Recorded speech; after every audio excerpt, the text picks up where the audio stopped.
Hi friends, అందరూ ఎలా ఉన్నారు? బాగున్నారా? బాలామృతం ప్యాకెట్ తెచ్చి పిల్లలు తినట్లేదని అలాగే పెట్టేస్తున్నారా?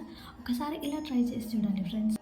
ఈజీ ప్రాసెస్లో టేస్టీ బిస్కెట్స్ మనం తయారు చేసుకోవచ్చు. పిల్లలు కూడా చాలా ఇష్టంగా తింటారు. ఒకసారి ఇలా ట్రై చేయండి ఫ్రెండ్స్. 2 కప్పుల బాలామృతం పౌడర్కి 1 కప్పు చక్కెర తీసుకోండి. బాగా మెత్తగా గ్రైండ్ చేసుకోండి. ఇలా స్మూత్గా రావాలి. ఇప్పుడు అందులోకి 2 కప్పుల బాలామృతం పౌడర్ వేసుకోండి. బయట బిస్కెట్స్ కంటే ఇవి కొంచెం బెటర్గానే అనిపిస్తాయి ఫ్రెండ్స్. ఒకసారి ట్రై చేసి చూడండి, చాలా బాగా వస్తాయి. పిల్లలు కూడా ఇష్టంగా తింటారు. 1/2 కప్పు గోధుమ పిండి కూడా కలపండి ఫ్రెండ్స్. తర్వాత 1 స్పూన్ బేకింగ్ పౌడర్ వేయండి.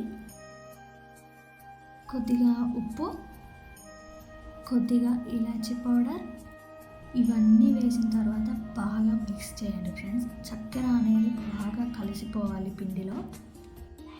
కొద్దిగా పాలు కానీ వాటర్ కానీ వేస్తూ బాగా మిక్స్ చేసుకోవాలి. పిండికి ఏ క్రాక్స్ లేకుండా మొత్తం కలిసేలాగా ఇలా కలిపేసుకొని ఒక 15 మినిట్స్ పక్కకు పెట్టేసేయండి. 15 మినిట్స్ తర్వాత ఇలా ఉండలు చుట్టుకుంటూ మీకు నచ్చిన షేప్స్లో ఇలా బిస్కెట్స్ తయారు చేసుకోండి. మీతో డ్రై ఫ్రూట్స్ కానీ నువ్వులు కానీ ఏవైనా ఉంటే ఇలా పైన పెట్టేసుకోండి. చూడడానికి కూడా బాగా అనిపిస్తుంది. ఇలా తయారు చేసుకున్న బిస్కెట్స్ అన్నీ పెద్ద గిన్నె తీసుకోవాలి. దాంట్లో ఒక చిన్న బౌల్ లాంటిది పెట్టేసుకోండి. ఇప్పుడు మనం బిస్కెట్స్ కుక్ చేసుకోవడానికి ఒక ప్లేట్ పెట్టేసుకొని ఆ ప్లేట్లోని బిస్కెట్స్ అన్నీ పెట్టేసేయాలండి.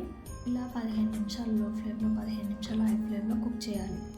ఇలా కుక్ చేసిన బిస్కెట్స్ చల్లారాక పిల్లలకు తీసుకెళ్ళి పెట్టడమే అండి. ఈ వీడియో మీకు నచ్చినట్టయితే లైక్ చేయండి, షేర్ చేయండి, అలాగే కామెంట్ చేయండి, సబ్స్క్రైబ్ చేసుకోండి ఫ్రెండ్స్ ప్లీజ్.